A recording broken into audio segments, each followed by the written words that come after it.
2025 Indian വിദ്യാർത്ഥികൾ വിദേശ പഠനത്തിനായി കാനഡ, US, UK എന്നീ രാജ്യങ്ങൾ ഉപേക്ഷിക്കുന്നത് എന്തുകൊണ്ടാണ്? ഇന്ത്യൻ വിദ്യാർത്ഥികൾ വിദേശ പഠനത്തിനായി സ്വപ്നം കണ്ടിരുന്ന 3 മുൻനിര രാജ്യങ്ങളായ US, UK, കാനഡ എന്നിവിടങ്ങളിലേക്കുള്ള വിദ്യാർത്ഥികളുടെ ഒഴുക്കിൽ കഴിഞ്ഞ 4 വർഷത്തിനിടയിൽ ഗണ്യമായ ഇടിവാണ് സംഭവിച്ചിരിക്കുന്നത്.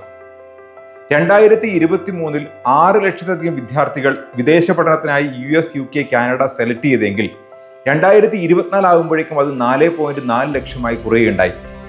എന്താണ് ഈ നമ്പറിലുള്ള വ്യത്യാസത്തിനുള്ള പ്രധാനപ്പെട്ട കാരണം? എന്തൊക്കെ കാര്യങ്ങളാണ് ഈ രാജ്യത്ത് സംഭവിച്ചു കൊണ്ടിരിക്കുന്നത്? ഈ കുട്ടികൾ എവിടേക്കാണ് ഇപ്പോൾ പഠിക്കാൻ വേണ്ടി പോകുന്നത്? നമ്മുടെ നാട്ടിൻ പുറത്തുള്ള ഒരു സാധാരണ കുട്ടിയുടെ വിദേശ പഠനത്തിനുള്ള ആഗ്രഹത്തിൽ തുടങ്ങി രാജ്യങ്ങൾ തമ്മിലുള്ള നയതന്ത്ര ബന്ധങ്ങൾ വരെ നീണ്ടു നിൽക്കുന്ന ഒരു വലിയ സബ്ജക്റ്റ് ആയിട്ടാണ് ഞാൻ ഇതിനെ കാണുന്നത്. അതുകൊണ്ട് തന്നെ വളരെ ഇമ്പോർട്ടൻ്റ് ആയിട്ടുള്ള ഒരു വീഡിയോ ആയിട്ടാണ് ഞാൻ ഇതിനെ പരിഗണിക്കുന്നത്. ഈ വീഡിയോസ് കാണുന്ന മുഴുവൻ പേരൻസും വിദ്യാർത്ഥികളും നിങ്ങൾ വിദേശ പഠനം ആഗ്രഹിക്കുന്നവരാണെങ്കിൽ പൂർണ്ണമായും ഈ വീഡിയോ മുഴുവനായും കാണാനും നിങ്ങളുടെ സുഹൃത്തുക്കൾക്കും കുട്ടികൾക്കും ഈ വീഡിയോ ഷെയർ ചെയ്യാനും മറക്കരുത്. ഞാൻ സാധാരണയായി എഡ്യൂക്കേഷൻ റിലേറ്റഡ് ആയിട്ടുള്ള, കരിയർ റിലേറ്റഡ് ആയിട്ടുള്ള വീഡിയോസ് ആണ് കൂടുതലായി ചെയ്യുന്നത്. ഇത്തരം വീഡിയോസ് കാണാൻ ആഗ്രഹിക്കുന്നവർ ഈ ചാനൽ സബ്സ്ക്രൈബ് ചെയ്യാനും അതുപോലെ തന്നെ ആദ്യമേ തന്നെ കാണുന്നതിന് വേണ്ടി ബെല്ലൈക്കൺ അമർത്താനും മറക്കരുത്. നമുക്ക് സുഭാഷ് ചന്ദ്ര ടോക്സിന്റെ മറ്റൊരു എപ്പിസോഡിലേക്ക് കടക്കാം. ഏകദേശം ഒരു ദശാബ്ദ കാലം 2015 മുതൽ 2025 ആകുമ്പോഴേക്കും ഇന്ത്യൻ വിദ്യാർത്ഥികൾ US, UK, കാനഡ എന്നിവിടങ്ങളിലെ ഏറ്റവും വലിയ അന്താരാഷ്ട്ര വിദ്യാർത്ഥി സമൂഹമായി മാറി. ചൈനക്കാരെ പോലും മറികടന്നു. ഇത് അവിശ്വസനീയമായ വളർച്ചയുടെ കാലഘട്ടമായിരുന്നു. എന്നാൽ 2024 കഥ പൂർണ്ണമായും മാറി. 2023 അപേക്ഷിച്ച് 2024 US, UK, കാനഡ ഇന്ത്യൻ വിദ്യാർത്ഥികൾ 27% കുറവുണ്ടായി.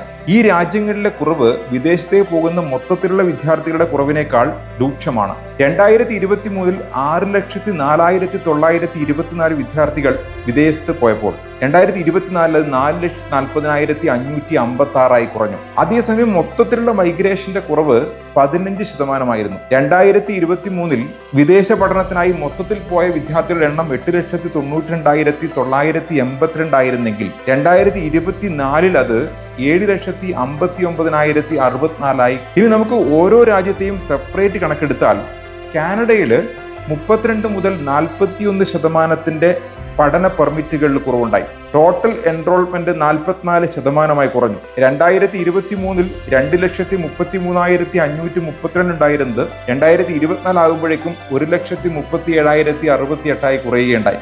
US-ൽ F1 വിസകളിൽ കുറവ് രേഖപ്പെടുത്തി. 2023 1,30,730 നിന്ന് 86,110 കുറഞ്ഞു. മൊത്തത്തിലുള്ള എൻറോൾമെന്റ് 13% കുറയുകയുണ്ടായി. 2,34,473 നിന്നും 2,04,058 കുറഞ്ഞു. സെവിസ് ഡാറ്റ വർഷം തോറും വലിയ ഇടിവ് റിപ്പോർട്ട് ചെയ്തു. ഇനി UK-യിൽ സ്പോൺസർ ചെയ്ത സ്റ്റുഡന്റ് വിസകളിൽ ഗണ്യമായ കുറവുണ്ടായി. 2023 1,20,000 നിന്ന് 8,87,032 കുറയുകയുണ്ടായി. 27% കുറവാണ് രേഖപ്പെടുത്തിയത്. എന്നാൽ മറ്റൊരു പ്രധാനപ്പെട്ട വസ്തുത കാനഡയിലെ ചൈനീസ് കുട്ടികളുടെ എണ്ണത്തിൽ നേരിയ കുറവ് മാത്രമേ ഉണ്ടായിട്ടുള്ളൂ എന്നുള്ളതാണ്. കുടിയേറ്റ നയങ്ങളാണ് ഏറ്റവും പ്രധാനപ്പെട്ട കാരണം. കാനഡയുടെ കാര്യമെടുക്കുകയാണെങ്കിൽ ഭവന നിർമ്മാണം, ആരോഗ്യ സംരക്ഷണം തുടങ്ങിയ പൊതുസേവനങ്ങളിലെ ബുദ്ധിമുട്ടുകൾ ചൂണ്ടിക്കാട്ടി പഠന പെർമിറ്റുകൾക്ക് പരിധി നടപ്പിലാക്കുകയും അതുപോലെ തന്നെ താൽക്കാലിക താമസക്കാരുടെ ഒഴിവുകൾ കുറക്കുകയും പ്രോഗ്രാമുകൾ അവസാനിപ്പിക്കുകയും ചെയ്തു. US-ന്റെ കാര്യത്തിലാണെങ്കിൽ വിസ പ്രോസസ്സിംഗ് ഒരു വലിയ ബുദ്ധിമുട്ടേറിയ കാര്യമായി മാറി. മാത്രവുമല്ല US-ന്റെ നയങ്ങളിൽ വരുന്ന മാറ്റം കുട്ടികളിൽ വലിയ അനിശ്ചിതത്വത്തിന് കാരണമുണ്ടാക്കി. സ്റ്റെം പ്രോഗ്രാമുകളിൽ പ്രോഗ്രാം ചെയ്ത കുട്ടികൾക്ക് അതിനുശേഷം 3 വർഷത്തേക്ക് അവിടെ ജോലി ചെയ്യാമെന്ന് പറയുന്ന ഓപ്റ്റ് സംവിധാനത്തിന്റെ അനിശ്ചിതത്വവും കുട്ടികളിൽ വലിയ ഒരു പ്രശ്നത്തിന് കാരണമുണ്ടാക്കിയിട്ടുണ്ട്. ഇതിനു പുറമെ US dollar, Canadian dollar, British pound എന്നിവയ്ക്കെതിരെ ഇന്ത്യൻ രൂപയുടെ ഗണ്യമായ മൂല്യത്തകർച്ച വിദേശ പഠനം കൂടുതൽ ചെലവേറിയതാക്കി. രാഷ്ട്രങ്ങൾ തമ്മിലുള്ള സംഘർഷങ്ങളാണ് മറ്റൊരു പ്രധാനപ്പെട്ട കാരണം. ഹർദീപ് സിംഗിന്റെ കൊലപാതകത്തിൽ പങ്കുണ്ടെന്ന ആരോപണത്തെ തുടർന്ന് കാനഡയും ഇന്ത്യയും തമ്മിലുള്ള സംഘർഷം അവിടേക്ക് പോകുന്ന കുട്ടികളുടെ പഠനത്തെ കാര്യമായി ബാധിച്ചു. US, UK, കാനഡ അത്ര ആകർഷകരമല്ലാത്തതിനാൽ കുറഞ്ഞ ട്യൂഷൻ ഫീസും ഉയർന്ന നിലവാരവുമുള്ള വിദ്യാഭ്യാസവും കാരണം ജർമ്മനിയിൽ പോകുന്ന ഇന്ത്യൻ വിദ്യാർത്ഥികളുടെ എണ്ണത്തിൽ വർധനവുണ്ടായി. Russia, France, New Zealand, Uzbekistan, Malaysia, Singapore, Kazakhstan Philippines, Ireland എന്നിവയും കുട്ടികളുടെ ലിസ്റ്റിൽ ഇടം പിടിച്ചു. ഈ രാജ്യങ്ങളിലെ കുറഞ്ഞ ചെലവും ബിരുദാനന്തരം ജോലി ചെയ്യാനുള്ള വ്യക്തമായ ഓപ്ഷനുകളും കൂടുതൽ സ്ഥിരതയുള്ള മൈഗ്രേഷൻ ലഭ്യമാകുന്നത് കുട്ടികളെ കൂടുതൽ ആകർഷണീയമാക്കി. കുട്ടികൾ ഇന്ത്യയിൽ നിൽക്കാനുള്ള സാധ്യതയും കൂടി വരുന്നു.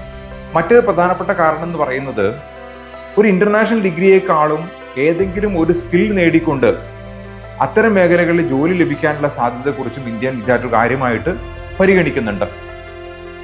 അതുപോലെ തന്നെ ഗവൺമെന്റ് ഇത്തരത്തിലുള്ള പ്രോഗ്രാമുകൾക്ക് വലിയ സപ്പോർട്ട് നിലവിൽ നൽകുന്നുണ്ട്. സ്റ്റഡി ഇൻ ഇന്ത്യ പ്രോജക്റ്റ് ഇന്ത്യയിൽ വളരെ സജീവമായി ചർച്ച ചെയ്യപ്പെടുന്നു.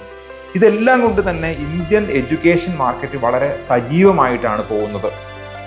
അതുകൊണ്ട് തന്നെ നമ്മുടെ വിദ്യാർത്ഥികൾ ഇന്ന് ഒരു വിദേശ പഠനത്തെക്കുറിച്ച് ആലോചിക്കുമ്പോൾ ഇത്തരം കാര്യങ്ങളെക്കുറിച്ചെല്ലാം ആലോചിച്ചുകൊണ്ട് വേണം മാത്രം ഡിസിഷൻ എടുക്കാൻ.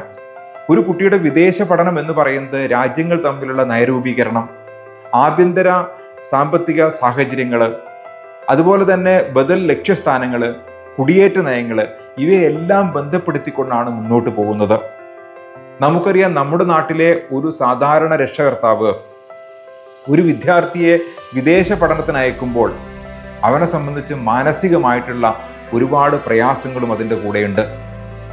ഒരു രാജ്യത്ത് നിന്ന് മറ്റൊരു രാജ്യത്തിൻ്റെ അങ്ങേ തലക്കൽ അയക്കുമ്പോൾ മാനസികമായ സമ്മർദ്ദത്തിനപ്പുറത്തേക്ക് വലിയ ഒരു സാമ്പത്തിക ബാധ്യത കൂടി അവർ ഏറ്റെടുക്കുകയാണ് ചെയ്യുന്നത്. അതുകൊണ്ട് തന്നെ നമ്മൾ അത്തരത്തിലുള്ള ഒരു കാര്യം തീരുമാനിക്കുമ്പോൾ ഈ കാര്യങ്ങളെക്കുറിച്ചെല്ലാം ഡീറ്റെയിൽ ആയി പഠിച്ച് തനിക്ക് പറ്റുന്ന കോഴ്സാണോ അത് എന്നുള്ള കാര്യങ്ങളും താൻ പോകേണ്ട രാജ്യം എന്താണെന്നുള്ളതും അവിടുത്തെ സാഹചര്യങ്ങളെല്ലാം വ്യക്തമായി മനസ്സിലാക്കിയിട്ട് വേണം ഈ രാജ്യങ്ങളെ സെലക്ട് ചെയ്യാൻ. വിദേശ പഠനം അവസാനിപ്പിക്കുകയല്ല നാം ചെയ്യുന്നത്, മറിച്ച് നമുക്ക് ഒരു പുനർക്രമീകരണമാണ് നമുക്ക് വേണ്ടത്. സോ ഈ വീഡിയോ കണ്ട എല്ലാവർക്കും ഒരുപാട് നന്ദി. ഈ വീഡിയോസ് ഇഷ്ടമായെങ്കിൽ ഇത് മാക്സിമം ആൾക്കാർക്ക് ഷെയർ ചെയ്യുക. ഈ ചാനൽ സബ്സ്ക്രൈബ് ചെയ്യാനും ബെല്ലൈക്കൺ അമർത്താനും മറക്കരുത്. Thank you.